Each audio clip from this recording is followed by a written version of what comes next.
Hi everyone, आज के video lecture में फिर से एक और इंटीग्रल सॉल्व करेंगे। ओके, सो हमारा इंटीग्रल क्या है? 0 to 1 x to the power n e to the power minus m x dx।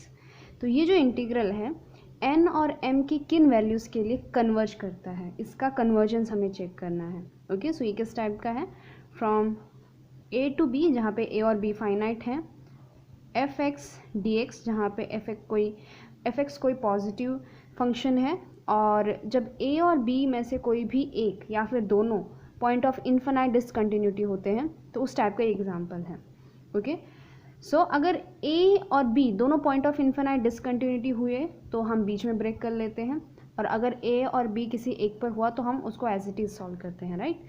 तो हमारा पहला स्टेप क्या होता है ऐसे एग्जाम्पल को सॉल्व करने के लिए?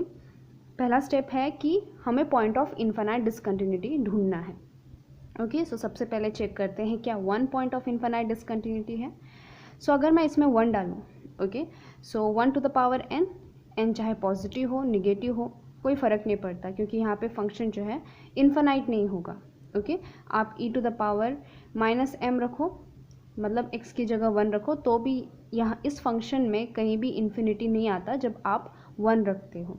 Okay, independent on n and m, आप n और m की कोई भी वैल्यू ले लीजिए, उसमें 1 पुट कर दीजिए x की जगह, तो ये फंक्शन कभी भी इन्फिनिटी नहीं होता। सो 1 is not point of infinite discontinuity. Okay, अगर मैं 0 रखूँ, तो अगर मैं यहाँ पे 0 रखती हूँ, so e to the power 0 1। Okay, so यानी क्या, इस फंक्शन में e to the power minus m x में आप 0 रखोगे तो इस फंक्शन के इस वाले पार्ट में कोई प्रॉब्लम नहीं है। ओके, आप m की कोई भी वैल्यू ले लीजिए, आप उस m को जब 0 से मल्टीप्लाई करोगे so e to the power 0 ही आएगा। Okay, e to the power minus m into 0 is e to the power 0 which is 1। Okay, so अगर आप m की कोई भी वैल्यू ले लीजिए और x की जगह 0 रखिए तो इस पार्ट में कोई प्रॉब्लम नहीं आता। लेकिन अगर मैं 0 यहाँ पे रखूँ, अभी दिखने में तो ये न्यूमरेटर में है, लेकिन अगर n का पावर n अगर लेस देन 0 हो जाए तो ये जो x है ये डिनोमिनेटर में आ जाएगा, यानी कि 1/x to the power minus n हो जाएगा।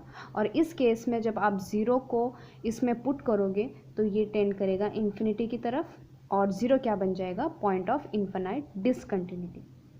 ओके, लेकिन जब तक ये n ऊपर ही रहता है, यानी कि ग्रेटर देन 0 रहता है, और 0 पर भी greater than 0 and equal to 0 पर यहाँ पे क्या होगा, आप x की जगह 0 रखोगे और 0 into any value, 0 into 1 is 0, तो फंक्शन इन्फिनाइट नहीं हो रहा है। Okay, so n greater than equal to 0 पर फंक्शन में कोई प्रॉब्लम नहीं है। ओके, 0 पर। सो इसका क्या मतलब हुआ कि जब n greater than equal to 0 है तो इस केस में ये जो पूरा इंटीग्रल है ये बनाता है एक प्रॉपर इंटीग्रल, क्योंकि 1 तो पॉइंट ऑफ इन्फिनाइट डिसकंटिन्यूटी नहीं है, और इस केस में जब n greater than equal to 0 है तो 0 भी पॉइंट ऑफ इन्फिनाइट डिसकंटिन्यूटी नहीं है। ओके, क्योंकि x जो है वो न्यूमरेटर में ही रहेगा, तो ये बना देगा एक प्रॉपर इंटीग्रल, और प्रॉपर इंटीग्रल ऑलवेज कन्वर्ज, सो ये हमेशा कन्वर्ज करेगा। ओके, सो अब बात आती है जब n क्या हो, लेस देन 0 हो। जब n लेस देन 0 है तो ये बनाता है एक इम्प्रॉपर इंटीग्रल।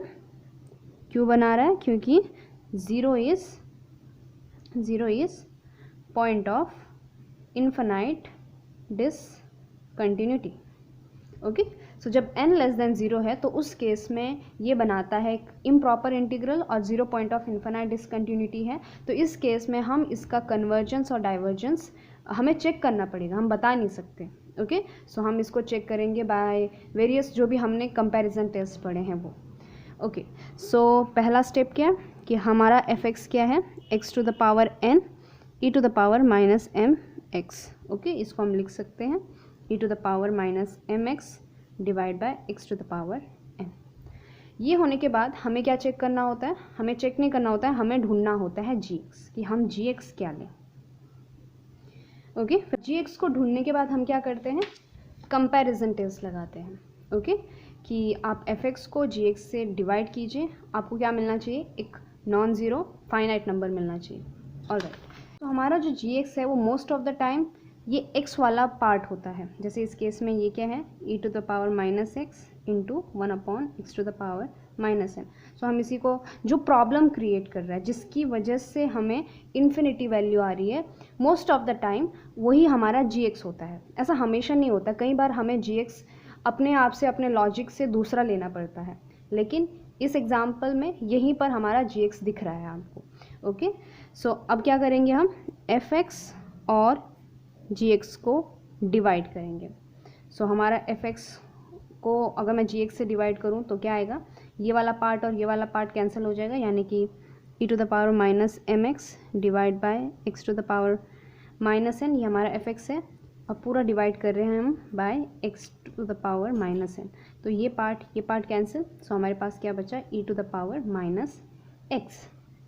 ओके, और हम लिमिट किस पे लेते हैं, limit x tends to zero plus, यानी कि जो पॉइंट है, जो पॉइंट ऑफ इन्फिनाइट डिसकंटिन्यूटी है उस पर हम कंपैरिजन टेस्ट लगाते हैं, उसकी लिमिट लेते हैं।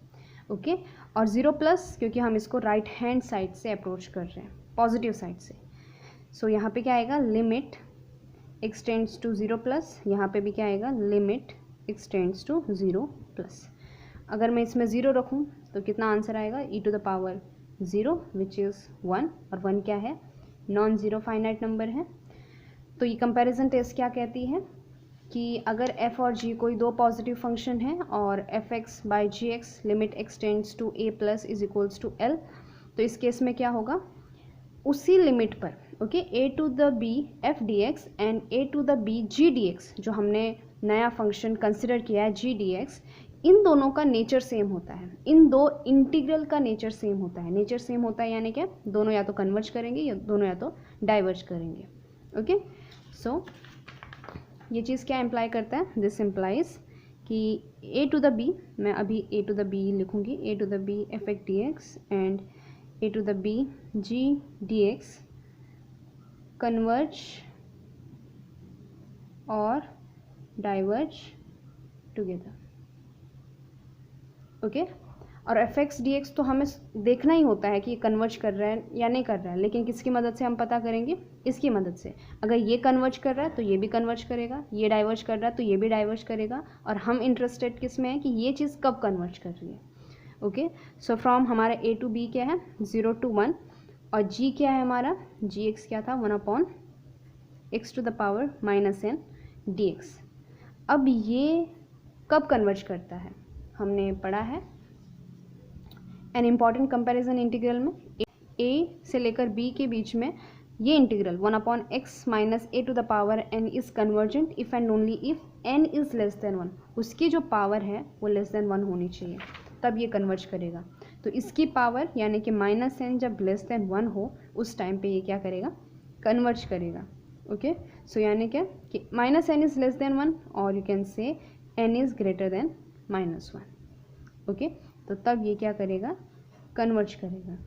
Okay, so n greater than equal to 0।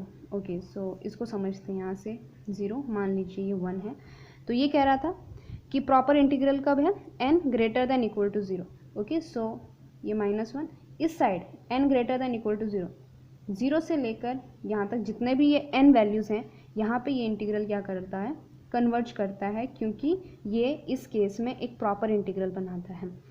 और n greater than -1, okay, n greater than -1, okay, 1 को छोड़कर यहाँ से लेकर इस साइड ये क्या करता है, कन्वर्ज करता है।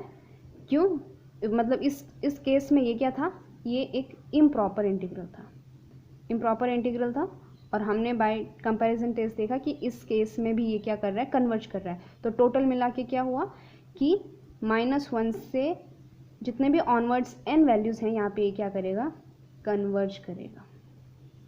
ओके, सो इन जनरल क्या आएगा ये कि this integral is convergent for all n greater than -1। Okay, m की वैल्यू कुछ भी ले लीजिए।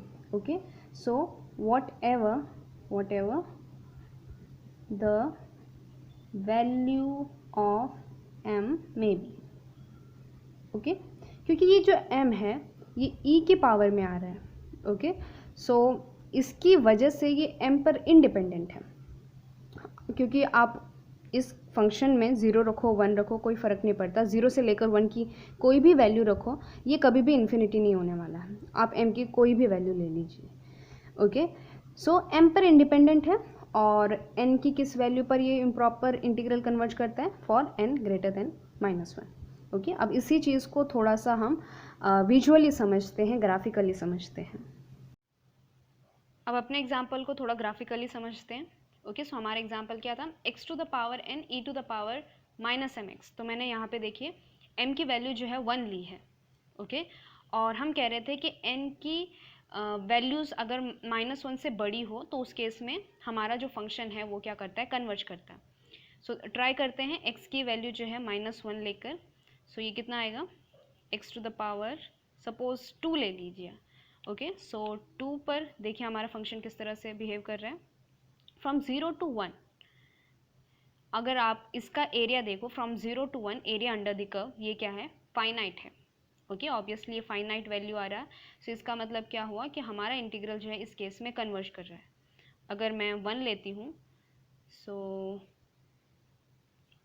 अगर मैं 1 लेती हूँ तो ये कितना आएगा 1, और हमारा ग्राफ फिर से 0 से लेकर 1 के बीच में, ओके 0 और 1 के बीच में देखिए हमारा जो फंक्शन है वो कन्वर्ज कर रहा है, क्योंकि एरिया अंडर द कर्व क्या है, फाइनाइट है, ओके अब ट्राई करते हैं जब x की वैल्यू m की वैल्यू जो है -1 से छोटी थी, सो अगर m की वैल्यू -1 से छोटी हो यानी कि सपोज -2 ले लिया, तो इस केस में क्या होगा, देखिए 0 पर जो फंक्शन है वो इन्फिनिटी की तरफ अप्रोच कर रहा है, ओके सो 0 से लेकर 1 के बीच में जो ये एरिया है ये फाइनाइट नहीं है, 0 से लेकर 1 के बीच में एरिया फाइनाइट नहीं है, क्योंकि आप देख रहे हो ये इन्फिनिटी की तरफ जा रहा है कर्व, ओके वाई एक्सिस के ऊपर की डायरेक्शन में ये इन्फिनिटी की तरफ जा रहा है, तो आप ये एरिया ऐड करते जाओगे तो आपको जो है कोई फाइनाइट वैल्यू नहीं मिलेगा, okay so this is diverging from 0 to 1, okay so अगर आप n की वैल्यू -1 से छोटी लोगे तो वो क्या करेगा, डाइवर्ज करेगा, ओके एक और ट्राई करते हैं, फॉर एग्जांपल 4 ले लिया यानी कि -4 ले लिया, so it is again the same, from 0 to 1 it is diverging, 4 लिया तो इस बार थोड़ा सा और चौड़ा हो गया, ओके सो इसका क्या मतलब हुआ कि आप n से -1 से छोटी वैल्यू लोगे तो ये ग्राफ जो है वो डाइवर्ज करेगा, इसका जो एरिया है वो डाइवर्ज करेगा, और -1 से बड़ी वैल्यू लोगे तो ये कन्वर्ज करेगा, ओके